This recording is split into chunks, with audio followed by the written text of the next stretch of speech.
حیات الصحابہ ٹاپک انصار صحابہ کا دنیاوی لذتوں اور فانی سامان سے صبر کرنا اور اللہ اور اس کے رسول صلی اللہ علیہ وسلم سے راضی ہونا۔ حضرت عبداللہ بن رباح رضی اللہ عنہ فرماتے ہیں، رمضان کے مہینے میں کچھ وفد حضرت معاویہ رضی اللہ تعالیٰ عنہ کی خدمت میں آئے۔ ان وفدوں میں بھی تھا حضرت ابو ہریرہ رضی اللہ تعالیٰ عنہ بھی تھے۔ ہم لوگ ایک دوسرے کے لیے کھانا تیار کیا کرتے تھے۔ حضرت ابو ہریرہ رضی اللہ تعالیٰ عنہ نے ہماری بہت دعوتیں کی۔ ہاشمی روایت کرنے والے کہتے ہیں کہ حضرت ابو ہریرہ رضی اللہ تعالیٰ عنہ نے ہمیں اپنے قیام گاہوں پر بہت زیادہ بلایا۔ ایک بار میں نے اپنے دل میں کہا، کیا میں کھانا تیار کر کے ان سب کو اپنے قیام گاہ کی دعوت نہ دوں؟ تو میں نے کھانا تیار کرایا۔ عشاء میں حضرت ابو ہریرہ رضی اللہ تعالیٰ عنہ سے میری ملاقات ہوئی تو میں نے ان سے کہا، آج رات کھانے کی دعوت میرے یہاں ہے۔ انہوں نے کہا، کیا آج تم مجھ پر بازی لے گئے؟ میں نے کہا، جی ہاں۔ میں نے سب کو اپنے یہاں بلایا۔ وہ سب میرے یہاں آئے تو حضرت ابو ہریرہ رضی اللہ عنہ نے فرمایا، اے انصار کے لوگوں، کیا میں تمہیں تمہارا ہی قصہ نہ بتاؤں؟ پھر انہوں نے فتح مکہ کا قصہ ذکر کرتے ہوئے کہا، حضور صلی اللہ علیہ وسلم تشریف لائے اور آپ مکہ میں فاتحانہ داخل ہوئے۔ حضور صلی اللہ علیہ وسلم نے فوج کے ایک حصے پر حضرت زبیر رضی اللہ تعالیٰ عنہ کو اور دوسرے حصے پر حضرت خالد بن ولید رضی اللہ تعالیٰ عنہ کو امیر بنا کر بھیجا۔ نہتے مسلمانوں پر حضرت عبیدہ رضی اللہ تعالیٰ عنہ کو مقرر فرمایا۔ یہ گھاٹی کے بیچ والے حصے سے گئے اور حضور صلی اللہ علیہ وسلم اپنی فوج میں تھے۔ قریش نے الگ الگ قبیلوں کے آدمی اکٹھے کر رکھے تھے اور انہوں نے کہا، ہم ان کو آگے رکھیں گے۔ اگر ان کو کچھ غلبہ مل گیا تو ہم ان کے ساتھ ہوں گے، اگر وہ ہار گئے تو حضور صلی اللہ علیہ وسلم ہم سے جو مانگ کریں گے اسے پورا کر دیں گے۔ حضور نے نظر اٹھائی، میں آپ کو نظر آیا۔ آپ نے فرمایا، اے ابو ہریرہ۔ میں نے کہا، حاضر ہوں اے اللہ کے رسول صلی اللہ علیہ وسلم۔ آپ نے فرمایا، جاؤ میرے انصار والوں کو بلاؤ، لیکن ان کے ساتھ کوئی اور غیر انصاری نہ ہو۔ بس سب کو بلا لایا۔ وہ سب آ گئے، حضور صلی اللہ علیہ وسلم کے آس پاس جمع ہو گئے۔ حضور صلی اللہ علیہ وسلم نے فرمایا، کیا تم قریش کے الگ الگ قبیلوں کے ملے جلے اور ان کے تابعدار لوگ دیکھ رہے ہو؟ پھر آپ نے اپنا ایک ہاتھ دوسرے ہاتھ پر مار کر کہا، ان سب کو اچھی طرح سے کھیتی کی طرح کاٹ ڈالو اور صفا پہاڑی پر مجھ سے ملو۔ حضرت ابو ہریرہ رضی اللہ عنہ فرماتے ہیں، ہم چلے اور قریش کے ان الگ الگ قبیلے کے لوگوں کا یہ حال تھا کہ ہم میں سے ہر ایک آدمی ان لوگوں میں سے جتنے چاہے ان کو قتل کر لے۔ ان میں سے کوئی بھی ہماری طرف کوئی ہتھیار نہیں اٹھا سکتا تھا۔ حضرت ابو سفیان رضی اللہ عنہ نے کہا، اے اللہ کے رسول صلی اللہ علیہ وسلم، آج تو قریش کی جماعت فنا ہو جائے گی، آج کے بعد قریش باقی نہیں رہیں گے۔ آپ نے فرمایا، جو اپنا دروازہ بند کر لے گا اسے امن ہے، جو سفیان کے گھر میں داخل ہو جائے گا اسے امن ہے۔ تو لوگوں نے اپنے دروازے بند کر لیے۔ فتح مکہ کے بعد حضور صلی اللہ علیہ وسلم حجر اسود کے پاس تشریف لائے، اسے چوما، پھر بیت اللہ کا طواف کیا۔ آپ کے ہاتھ میں ایک کمان تھی جسے آپ نے کنارے سے پکڑ رکھا تھا۔ طواف کرتے ہوئے آپ کا گزر ایک بت کے پاس ہوا جو بیت اللہ کے پہلو میں رکھا ہوا تھا، جس کی مکہ کے کافر عبادت کیا کرتے تھے۔ آپ اس کی آنکھ میں کمان مارتے جاتے تھے، پھر فرمائے جاتے تھے، ترجمہ، حق آ گیا ہے، باطل مٹ گیا ہے، باطل ہے ہی مٹنے والی چیز۔ پھر آپ صفا پہاڑی پر تشریف لائے، اس جگہ پر چڑھے جہاں سے بیت اللہ نظر آنے لگا۔ پھر آپ ہاتھ اٹھا کر کچھ دیر تک ذکر و دعا میں لگے رہے۔ انصار اس وقت نیچے کھڑے ہوئے تھے۔ وہ سب دوسرے سے کہنے لگے، ان حضرت پر تو اپنی بستی کی محبت اور اپنے خاندان کی شفقت غالب آ گئی ہے، تبھی تو ان مکہ والوں کے ہزار تکلیف پہنچانے کے باوجود انہیں قتل نہیں کیا۔ شاید اب مدینہ چھوڑ کر یہ مکہ رہنے لگ جائیں گے۔ اتنے میں آپ پر وحی اترنے لگی۔ آپ پر وحی خدائی پیغام کا اترنا ہم سے چھپا نہیں رہتا تھا۔ جب وحی اترنے لگتی تو ختم ہونے تک ہم میں سے کوئی آپ کی طرف نگاہ اٹھا کر نہیں دیکھ سکتا تھا۔ جب وحی کا اترنا ختم ہو جاتا تو آپ نے اپنا مبارک سر اٹھایا، فرمایا، اے انصار کے لوگوں، کیا تم نے یہ کہا کہ ان حضرت پر اپنی بستی کی محبت اور اپنے خاندان کی شفقت غالب ہو گئی ہے؟ انصار نے کہا، اے اللہ کے رسول صلی اللہ علیہ وسلم، ہم نے یہی کہا ہے۔ آپ نے فرمایا، پھر کیا نام رکھا جائے گا؟ بے شک میں اللہ کا بندہ اور اس کا رسول ہوں۔ میں تو وہی کروں گا جو اللہ مجھ سے فرمائیں گے، اپنی مرضی سے میں کچھ نہیں کر سکتا۔ میں نے اللہ کی نسبت پر تمہاری طرف ہجرت کی، اب زندگی تمہارے ساتھ گزاروں گا، تمہارے یہاں ہی مروں گا۔ تو ایسا ہی ہوا۔ اس پر انصار خوشی سے روئے، آپ کی طرف لپکے اور کہنے لگے، اللہ کی قسم، ہم نے یہ بات صرف اس لیے کہی تھی تاکہ اللہ اور اس کے رسول صلی اللہ علیہ وسلم ہمارے ہی یہاں رہے، ہمیں چھوڑ کر کہیں نہ چلے جائے۔ ہم نے تو یہ بات صرف اللہ اور اس کے رسول صلی اللہ علیہ وسلم کی انتہائی محبت کی وجہ سے کہی تھی۔ حضور صلی اللہ علیہ وسلم نے فرمایا، اللہ اور اس کے رسول صلی اللہ علیہ وسلم تمہیں سچا سمجھتے ہیں اور تم لوگوں کا عذر قبول کرتے ہیں کہ تم نے بہت زیادہ محبت کی وجہ سے یہ کہا۔ حضرت انس رضی اللہ عنہ فرماتے ہیں کہ حنین کی لڑائی کے دن حوازن اور غطفان وغیرہ کافروں کے قبیلے اپنے جانور اور بچوں کو بھی ساتھ لے کر آئے تھے۔ یہ اس وقت کا چلن تھا کہ جو لوگ لڑائی کے میدان میں جمے رہنے نہ بھاگنے کا پکا ارادہ کر کے آتے، وہ اپنا سب کچھ ساتھ لے کر لڑائی کے میدان میں آتے، پھر مر جائیں گے لیکن واپس نہیں جائیں گے۔ حضور صلی اللہ علیہ وسلم کے ساتھ 10,000 مسلمان بھی تھے، مکہ کے وہ لوگ بھی تھے جن کو آپ نے معافی دے دی تھی، باوجود ان پر قابو پا لینے کے انہیں قتل نہیں کیا گیا، جنہیں تلقہ یعنی آزاد کیے ہوئے لوگ کہا جاتا تھا۔ جب لڑائی شروع ہو گئی تو یہ سبھی لڑائی کا میدان چھوڑ کر بھاگ گئے۔ حضور صلی اللہ علیہ وسلم اکیلے رہ گئے۔ دشمن کی طرف بڑھتے ہوئے جہاں آپ تھے وہاں اس وقت آپ اکیلے رہ گئے، تو پھر آپ نے اس دن 2 آوازیں الگ الگ لگائی۔ پہلے اپنے داہنے طرف متوجہ ہو کر آواز دی، اے انصار کے لوگوں، تو انصار نے کہا، حاضر ہیں، اے اللہ کے رسول صلی اللہ علیہ وسلم، آپ خوش رہیں، ہم آپ کے ساتھ ہیں۔ پھر بائیں طرف توجہ ہو کر آپ نے آواز دی، اے انصار کے لوگوں، تو انصار کے لوگوں نے کہا، حاضر ہیں اللہ کے رسول صلی اللہ علیہ وسلم، آپ خوش رہیں، ہم آپ کے ساتھ ہیں۔ آپ سفید خچر پر سوار تھے، آپ نے اس سے نیچے اتر کر فرمایا، میں اللہ کا بندہ اور اس کا رسول ہوں۔ پھر مشرکوں کا ہار کا منہ دیکھنا پڑا۔ اس دن حضور صلی اللہ علیہ وسلم کو بہت زیادہ غنیمت کا مال ملا، جسے آپ نے مہاجرین اور تلقہ یعنی نئے مسلم آزاد کیے ہوئے مکہ کے لوگوں میں بانٹ دیا۔ اس میں سے انصار کو کچھ نہ دیا۔ اس پر انصار کے لوگوں نے کہا، جب کوئی مشکل کا وقت آتا تو ہمیں بلایا جاتا ہے، جب غنیمت کا مال بانٹنے کا وقت آتا تو وہ دوسروں کو دے دیا جاتا ہے۔ کسی طرح یہ بات حضور صلی اللہ علیہ وسلم تک پہنچ گئی تو آپ نے ان کو ایک خیمے میں جمع فرما کر ان سے فرمایا، انصار کے لوگوں، کیا یہ بات ہے تو جو مجھ تک پہنچی ہے؟ سب خاموش رہے۔ پھر آپ نے فرمایا، انصار کے لوگوں، کیا تم اس بات پر راضی نہیں کہ لوگ تو دنیا کو لے کر جائیں اور تم اپنے گھروں کو اللہ کے رسول صلی اللہ علیہ وسلم کو لے کے جائیں؟ انصار نے کہا، ہاں ہم بالکل راضی ہیں۔ پھر آپ نے فرمایا، اگر لوگ ایک گھاٹی میں چلے اور انصار کسی اور گھاٹی میں چلے تو میں انصار والی گھاٹی میں چلوں گا۔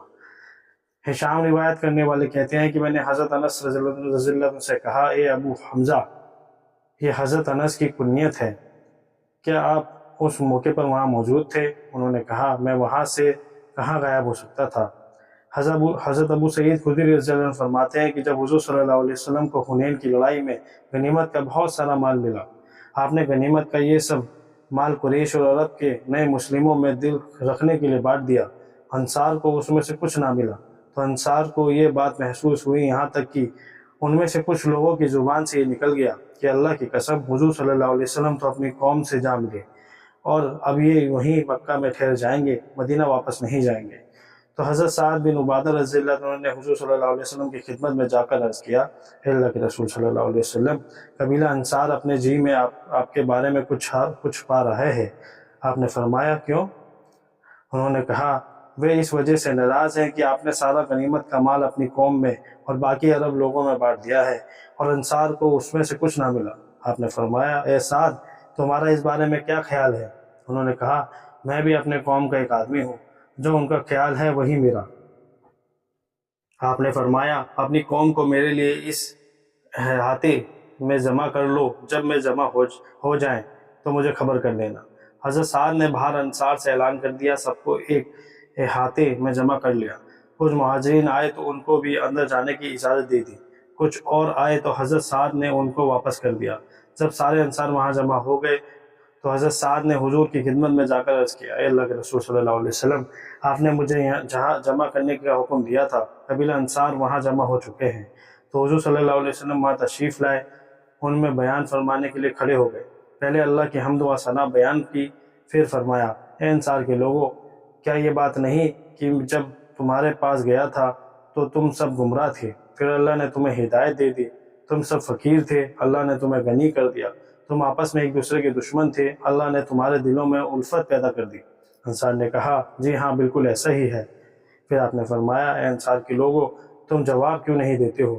انہوں نے عرض کیا، اللہ کے رسول صلی اللہ علیہ وسلم، ہم کیا کہیں اور کیا جواب دیں؟ سارا احسان تو اللہ اور اس کے رسول کا ہے۔ آپ نے فرمایا، اللہ کی قسم، اگر تم چاہو تو یہ کہہ سکتے ہو کہ اس کہنے میں تم سچے ہوگے اور سچے مانے جاؤ گے، یعنی اللہ اور رسول صلی اللہ علیہ وسلم بھی تمہیں سچے سمجھیں گے کہ آپ ہمارے پاس تشریف لائے تو آپ کو لوگوں نے اپنے یہاں سے نکالا ہوا تھا، ہم نے آپ کو ٹھکانہ دیا، آپ فقیر تھے، ہم نے آپ سے مالی ہمدردی اور ڈرے ہوئے تھے، ہم نے آپ کو امن دیا، آپ بے یار مددگار تھے، ہم نے آپ کی نصرت کی۔ اس پر انسان نے کہا یہ سارا احسان اللہ اور اس کے رسول صلی اللہ علیہ وسلم کا ہے۔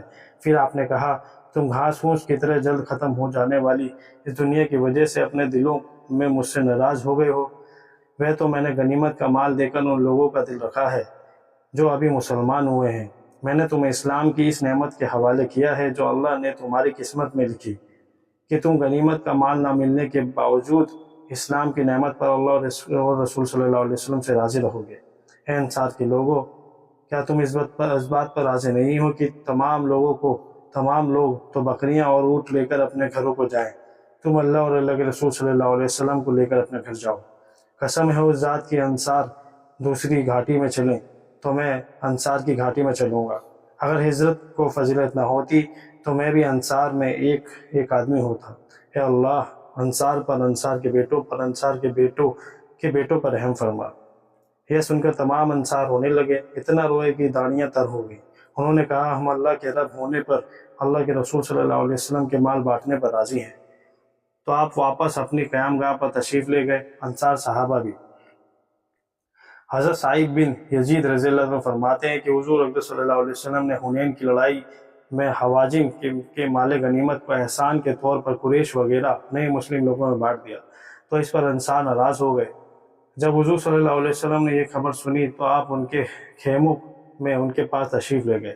پھر آپ نے فرمایا یہاں جو بھی انصار میں سے ہے وہ حضور صلی اللہ علیہ وسلم کی قیام گاہ پر چلے جائے، تو وہ سب وہاں چلے گئے۔ تو حضور صلی اللہ علیہ وسلم ان کے پاس تشریف لائے، پہلے اللہ کی تعریف بیان کی، پھر فرمایا اے انصار کے لوگوں، میں نے یہ مال غنیمت تمہیں نہیں دیا بلکہ دل رکھنے کی وجہ سے کچھ نئے مسلم لوگوں کو دے دیا تاکہ وہ آگے جہاد میں میرے ساتھ شریک ہوئے، اللہ ان کے دلوں میں اسلام کو پورے طور سے داخل فرما دے۔ تم لوگوں نے اس بارے میں کچھ بات کہی ہے جو مجھ تک پہنچی ہے۔ پھر آپ نے فرمایا اے انصار کے لوگوں، کیا اللہ نے تم پر احسان نہیں کیا، تم کو ایمان کی نعمتیں عطا نہیں فرمائی، خاص عزت فرمائی اور تمہارا بہترین اور بہت خوبصورت نام رکھا، یعنی اللہ اور اس کے رسول صلی اللہ علیہ وسلم کے انصار اور مددگار۔ اگر ہجرت نہ ہوتی تو میں بھی انصار میں ایک آدمی ہوتا۔ اگر لوگ ایک گھاٹی میں چلے اور تم دوسری گھاٹی میں تو میں تمہاری گھاٹی میں چلوں گا۔ کیا تم لوگ اس بات پر راضی نہیں کہ لوگ بکریاں اور جانور اور اونٹ لے کر جائیں اور تم اللہ اور اس کے رسول صلی اللہ علیہ وسلم کو لے کر جاؤ؟ جب انصار نے حضور صلی اللہ علیہ وسلم کی یہ بات سنی تو انہوں نے کہا اس بات پر ہم بالکل راضی ہیں۔ آپ نے فرمایا میں نے جو کہا ہے اس کے جواب میں تم بھی کچھ کہو۔ انصار نے کہا اے اللہ کے رسول صلی اللہ علیہ وسلم، آپ نے ہمیں اندھیرے میں پایا، اللہ نے آپ کے ذریعے سے ہمیں روشنی کی طرف نکالا، آپ نے ہمیں آگ کے گڑھے کے کنارے پر پایا، اللہ نے آپ کے ذریعے ہمیں اس گڑھے میں سے نکالا، آپ نے ہمیں گمراہ پایا، اللہ نے آپ کے ذریعے سے ہمیں ہدایت دی۔ ہم اللہ کے رب ہونے اور اسلام کے دین ہونے پر اور محمد صلی اللہ علیہ وسلم کے نبی ہونے پر راضی ہیں۔ اے اللہ کے رسول صلی اللہ علیہ وسلم، ہم کھلے دل سے کہہ رہے ہیں کہ آپ جو چاہے کریں۔ آپ نے فرمایا اللہ کی قسم، اگر تم اس کے علاوہ کچھ اور جواب میں کہتے تو میں بھی کہتا کہ تم نے ٹھیک کہا۔ اگر تم یہ کہتے کہ کیا یہ بات نہیں کہ آپ ہمارے پاس تشریف لائے تو لوگوں نے آپ کو اپنے یہاں سے نکالا ہوا تھا، ہم نے آپ کو ٹھکانہ دیا، لوگوں نے آپ کو جھٹلائے رکھا تھا، ہم نے آپ کی تصدیق کی، آپ بے یار و مددگار تھے، ہم نے آپ کی مدد کی، آپ کی جس دعوت کو لوگوں نے ٹھکرا دیا تھا ہم نے اسے قبول کیا۔ اگر تم یہ باتیں جواب میں کہتے تو ٹھیک کہتے۔ انصار نے کہا نہیں، بلکہ اللہ اور اس کے رسول صلی اللہ علیہ وسلم کا احسان ہے اور اس کے رسول صلی اللہ علیہ وسلم کا ہم پر اور دوسروں پر فضل و احسان ہے۔ یہ سن کر انصار رو پڑے، بہت زیادہ روئے، ان کے ساتھ حضور صلی اللہ علیہ وسلم بھی رونے لگے۔ حضرت انس بن مالک رضی اللہ عنہ فرماتے ہیں جب اللہ نے اپنے رسول صلی اللہ علیہ وسلم کو حوازن کے مال غنیمت کے طور پر عطا فرمائے اور آپ کچھ لوگوں کو 100 اونٹ دینے لگے تو انصار کے کچھ لوگوں نے کہا اللہ کے رسول صلی اللہ علیہ وسلم کی مغفرت فرمائے کہ آپ قریش کو دے رہے ہیں، ہمیں چھوڑے جا رہے ہیں، حالانکہ حوازن کا خون ابھی بھی ہماری تلواروں سے ٹپک رہا ہے، جہاد میں جان تو ساری ہم نے لگائی، دے رہے ہیں دوسروں کو۔ کسی طرح سے یہ بات حضور صلی اللہ علیہ وسلم کو معلوم ہو گئی۔ آپ نے آدمی بھیج کر انصار کو چمڑے کے ایک خیمے میں جمع کیا۔ آپ نے دوسروں کو اور ان کے ساتھ نہ بیٹھنے دیا۔ جب سب جمع ہو جائیں تو آپ نے کھڑے ہو کر فرمایا، وہ کیا بات ہے جو مجھے تمہاری طرف سے پہنچی ہے؟ تو سمجھدار انصار نے کہا، اے اللہ کے رسول صلی اللہ علیہ وسلم، ہمارے بڑوں نے کچھ نہیں کہا، البتہ ہمارے کچھ نو عمر لوگوں نے کہا ہے کہ اللہ تعالیٰ رسول صلی اللہ علیہ وسلم کی مغفرت فرمائے کہ قریش کو دے رہے ہیں، ہمیں چھوڑے جا رہے ہیں، حالانکہ ان کا خون یعنی قریش کا خون ابھی بھی ہماری تلواروں سے ٹپک رہا ہے۔ آپ نے فرمایا، ابھی جو لوگ کفر سے اسلام میں لائے ہیں، میں نے ان کی غنیمت کا یہ مال دل رکھنے کے لیے دیا ہے۔ کیا تم اس بات پر راضی نہیں کہ لوگ مال لے کر جائیں اور تم نبی کریم صلی اللہ علیہ وسلم کو لے کر اپنے گھروں پہ جاؤ؟ اللہ کی قسم، تم نبی کی جس ذات اقصد کو لے کر اپنے گھروں کو واپس جا رہے ہو، وہ اس غنیمت کے مال سے 1000 درجہ بہتر ہے جسے لوگ لے کر جا رہے ہیں۔ انصار نے کہا، اے اللہ کے رسول صلی اللہ علیہ وسلم، ہم بالکل راضی ہیں۔ پھر آپ نے ان سے فرمایا، تم میرے بعد اس بات کو پاؤ گے کہ دوسروں کو تم پر سرداری اور دوسرے مالوں میں بہت زیادہ ترجیح دی جائے گی۔ تم اللہ اور اس کے رسول صلی اللہ علیہ وسلم سے ملنے تک یعنی موت تک کا صبر سے کام لینا، میں کوثر کے حوض پر تمہارے انتظار میں رہوں گا۔ حضرت انس رضی اللہ عنہ فرماتے ہیں، لیکن انصار صبر نہ کر سکے۔ امام احمد نے حضرت انس کی حدیث میں یہ مضمون بھی بیان کیا ہے کہ حضور صلی اللہ علیہ وسلم نے انصار سے فرمایا، تم میرے لیے اندر کا کپڑا ہو، باقی لوگ باہر کا۔ کیا تم اس بات پر راضی نہیں ہو کہ لوگ تو بکریاں اور اونٹ لے کر جائیں اور تم اپنے رسول صلی اللہ علیہ وسلم کو اپنے علاقے میں لے کر جاؤ؟ انصار نے کہا، ہم بالکل راضی ہیں۔ آپ نے فرمایا، انصار تو میرے لیے معدے کی طرح ہے اور خاص کپڑوں کے صندوق کی طرح سے ہے، یعنی میرا ان سے خاص تعلق ہے۔ اگر لوگ ایک گھاٹی میں چلے اور انصار دوسری گھاٹی میں چلے تو میں انصار کی گھاٹی میں چلوں گا۔ اگر ہجرت نہ ہوتی تو میں بھی انصار میں ایک آدمی ہوتا۔